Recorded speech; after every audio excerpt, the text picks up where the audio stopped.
First time being on the visiting sideline at Vanderbilt. Is that going to be unique for you after being a player there for 5 years and then serving on staff, I believe, for 4 or 5 more? Yeah, I mean, certainly it'll be unique, right?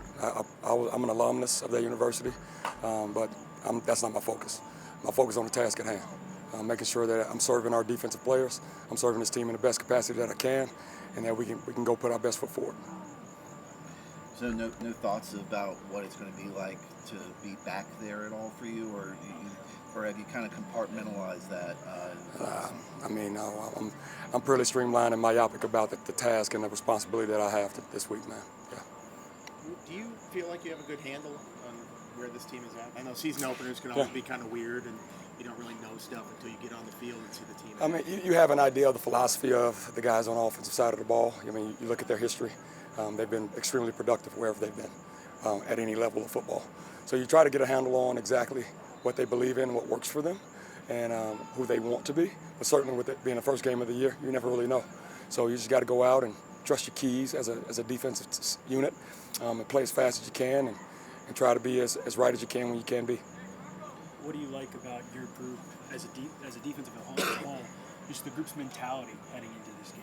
I love the brotherhood, man. They care about one another. They love one another, and they hold each other accountable. You know, when you have a player-driven group, you got an opportunity to do some stuff, some really good stuff. So we have an older group at some levels. We've got some guys with maturity in terms of snaps played at a multitude of levels, at a multitude of varying levels of games, right? And so, man, I'm just excited for them to play together. They've been working extremely hard the last 9 months for this opportunity, and so I'm excited to see what it looks like. You mentioned it's an older group. I know you guys named 3 defensive captains in Cole, Sam, and Dorian. Yes, sir. What about those guys stands out to you as just the best of the best leaders? Yeah, Cole has really magnified and amplified who he is from his defensive standpoint. You know, he's been much more of a vocal leader this offseason, particularly this fall camp. He's challenged guys, but also he's held himself at extremely high level of accountability by matching whatever he's asking for from his teammates. You know, Sam Brumfield, somebody who's a little bit newer around here, but all he has done is come in and work. I mean, from day one. You're talking about a kid who's almost a 4.0 student, who has earned the respect of everybody on the team, not just the defense.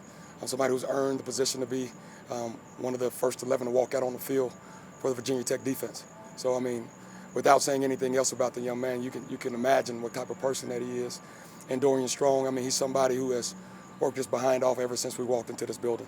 Former lunch pail carrier, extremely driven, extremely competitive, loves to push himself, and push the guys around him. So we respect those 3, certainly as a program, as coaches. And I think, obviously, being voted as captains by their teammates, they're respected by their peers as well. I know it's possible you might see more than one quarterback on the other side this week. What have you seen from Pavia just on film? Yeah, he's a warrior, man. I mean, absolute warrior. He battles from the first whistle to the very echo of the last, right? And so you got to respect that. You know, he's extremely productive a year ago. Thousands of yards passing, over 1,000 rushing. So somebody who's a good football player. You think about Johnson, really extremely productive also at Utah when he had the opportunity to play. Really good athlete, good trigger man. And you think about the other guys as well who've had the opportunity to play and have earned the right to be the guy as a quarterback on their offense. You know, everybody has a unique and different skill set, but certainly all of them that deserve our respect. Brumfield has played against Pavia he has. times. I mean, I don't know if you need validation that he's that good, but does he give you anything from those previous matches? Yeah, he absolutely has, and hopefully they'll be useful for us. Speaking of Brumfield playing against Pavia last year, that was also a Tim Beck-led offense. Yeah. So the fact that Sam's been on the field and heard some of the calls and seen what they do with their misdirections and how they like to try to address things, does that help that he can kind of reaffirm what you guys are seeing because he's been on the field? Yeah, I think that experience versus a particular offense gives you a little bit level of perspective, right? But I would think that year in and year out, offenses develop wrinkles. They become different and nuanced based on their personnel, but also what they want to accomplish in a particular year within a particular game. So, you know, Sam's experience with going against this particular quarterback and offense certainly useful, and we'll see what it looks like come Saturday. What is the helmet communication operation been like? Are you used to that at this point? Have you been practicing some of that? I think used to it I think that would, I don't know if that would be the term to use. I think it's new for everybody, right? And so we're all figuring out the best practice for the utilization defensively and offensively, right? We have our system and mechanisms in which we want to deploy, and we'll keep learning as we go. I'm sure there's a lot that you would like to communicate to the linebacker, whoever has the dot on the helmet. Do you have to like hold yourself back and be like, okay, I just got to get it to him so he can then do what he has to do on the field to get everything set up? Coaches coach, players play, right? Coaches coach, players play. So what needs to be communicated will be, but the guys out there on the field, they're the ones that make it go. It's a homecoming for Mose Phillips this weekend. What has he shown, obviously getting listed as the starter in the boundary, what has he shown from spring to now? Worker. He fits us.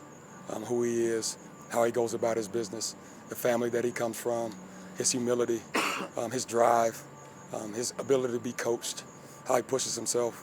I mean, I'm happy he's with us. How do you feel about your linebacker core heading into this one? Yeah, I mean, the guys have been running around, been productive this fall camp. Let's see what they do Saturday. On the helmet communication. Yeah. I'm just curious, like, as a former player yourself, how do you feel like can you notice a difference when the guys are wearing the helmet? If it speeds up anything for them, just processing information and whatnot? Yeah, I think that's a fair question. There's a nuance to college football relative to the NFL, right? We see a lot more tempo. We see a lot more fast-paced offense where the communication with the defensive players is not as verbose as you would probably see in the NFL because everybody's huddling, I would say 95 to 98% of the time. Here, it's a little bit different. So when it comes to what we're seeing and how much is being communicated, to Andy's question, it varies between series, between plays. And so we like the system that we're employing right now. We'll see how it looks.